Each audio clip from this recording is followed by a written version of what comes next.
Your lower leg is the foundation of your position. If your lower leg is unbalanced, it throws the rest of your position out of balance as well.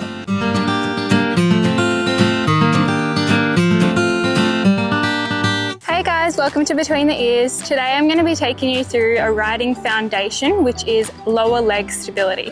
I'm going to be showing you 3 exercises on the horse and 3 exercises off the horse. So let's start with off.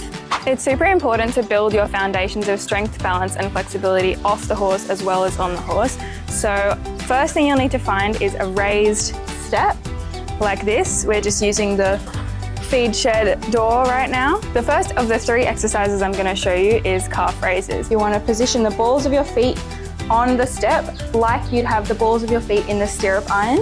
And then you want to drop your heels down, feeling a stretch in the back of your calves, and slowly raise them up. You want to do about 15 to 20 reps of this, 3 sets, something like that. I tend to just do it anytime I'm at a step and don't have to be anywhere too far, so just do a few of them. Hold on to something while you're doing it because you can lose your balance pretty easily when doing that. Or I do anyway. The second exercise I like to do is more of a calf stretch. So while you're at your wall or step, you want to bring your foot to the wall,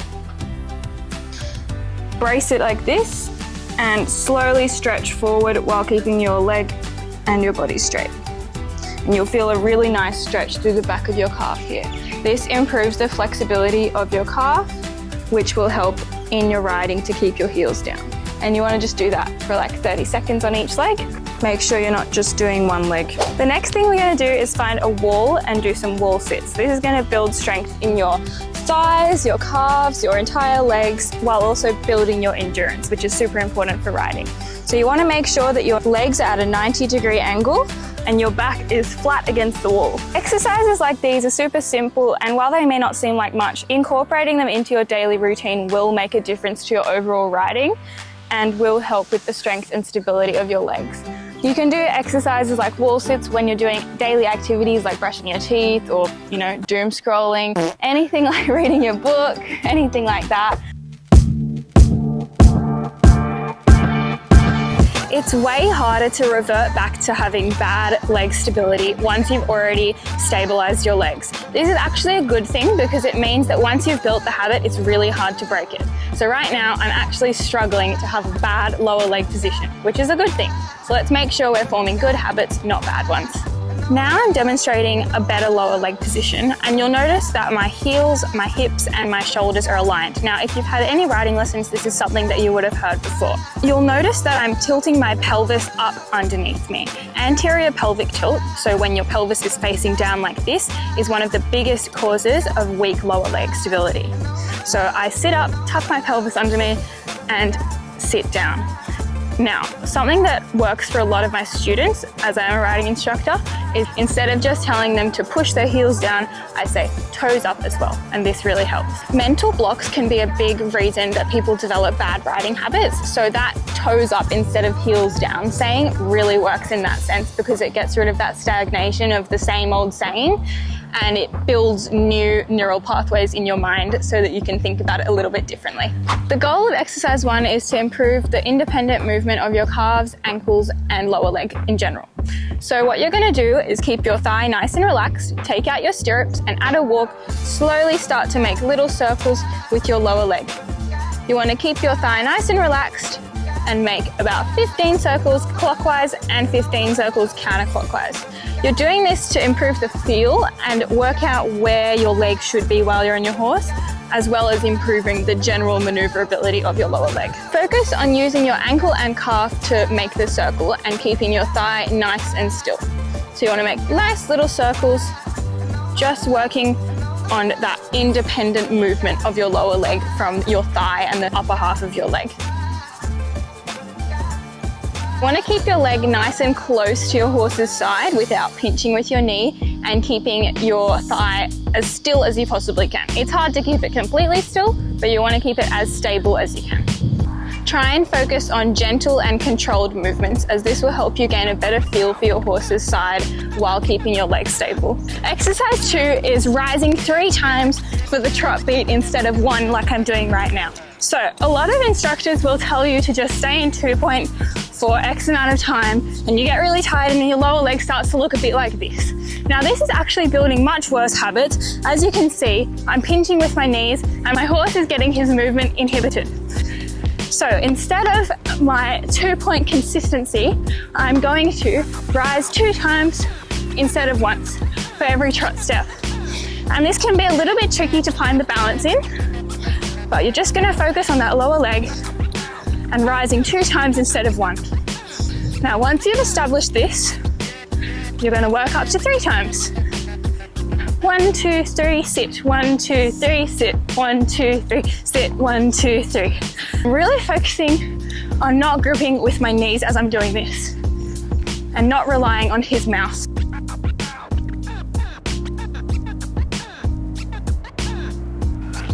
You can do this exercise for like 2 minutes at the start of every ride if you can. It's a little bit hard at the start and it can tire you out really quickly. I'm getting tired just doing this now. I'm making sure that I'm controlled in my movements so I'm not slamming down on his back. So if my legs are getting really tired, I'll just ask him to come back to walk so I'm not slamming on his back. The final exercise of today is stirrupless riding. So I've taken my feet out of the stirrups and I'm going to bring them into the position that I would have them in if I had stirrups anyway. Now, even just holding your legs like this, if you're just starting out, is a great way to build strength in your legs. But if you're at the point where you feel like you can, you want to come up and try and hold your position up out of the saddle for as long as you can, trying to avoid pinching with your knees and keeping your calves close to the horse's side. Now you want to do this until you feel like you can't hold it anymore and then sit down. So just do this periodically for as long as you feel like you can hold it, and then you can move up to the trot. You can also use your horse's neck to brace a little bit, not a lot of pressure, but if you feel like you just need something to stabilize yourself, it's okay to put your hands down on their neck. Now once you feel confident in the walk, we can move on to the trot. Now, I am rising trot without stirrups right now, which I find much easier to do than holding the 2-point position in the walk. So I'm really trying to avoid gripping with my knees, just using the strength of my calves and my thighs to keep my seat in balance.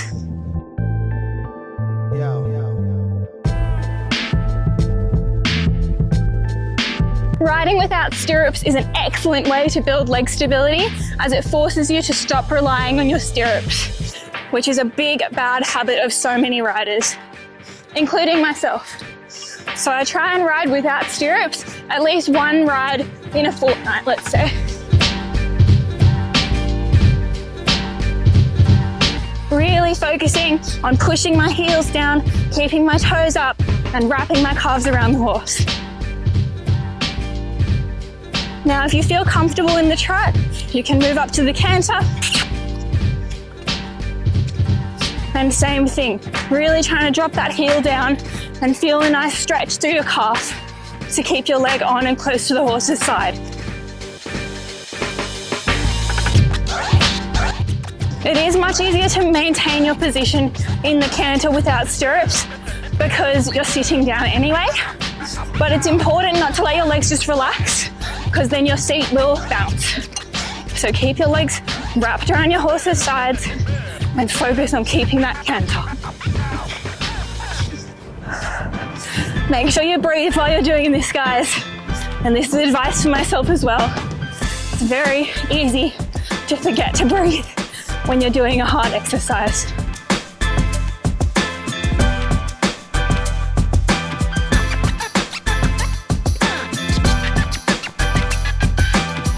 So it's super important to do both these exercises on both reins so that you're keeping your routine in balance.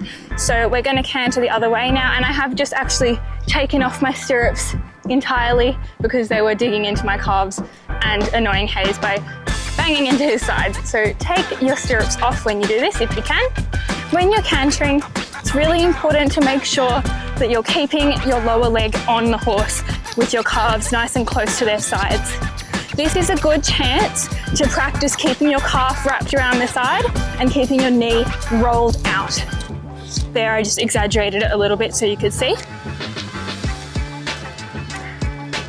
Before you ask your horse to come back to trot, try and shorten up the canter a little bit so that it's easy to come back to trot and you're not going to bounce around like a bean. So I'm shortening up the canter here, and whoa, and making sure you keep your leg on so that you can just rise straight away, whoop, rather than bouncing around in the saddle on their back. It's really important every time you sit, try and make sure your sit bones are even on the saddle. And right now mine are a little bit off, so I'm trying to gather it back up and ask him to slow the trot. Whoa, buddy. Little half halt here. Slow my rising down. There we go, that's a bit more comfortable. Okay guys, that brings us to the end of the video. Now the main thing I need to stress about these exercises is that quality comes before quantity. So even if you can only do these exercises for 5 seconds with good form, that's fine. Do that, and as soon as you feel your position start to weaken, come back to walk, have a little break, and then try again. It's much easier to build good habits than break bad habits. So just really don't push yourself through the exercise. If you feel yourself getting weak, come back, walk a little bit, and then start again. Good form comes over anything. You can gradually increase the amount of time you spend doing these exercises the stronger you get. And just doing these exercises a few times in every ride you do will build that strength very quickly. So make sure you prioritize good form and have fun, enjoy your horses, and build some strength in your lower leg. Happy riding, guys! I was demonstrating what Flynn looks like when he rides. Hey, you're such a good boy.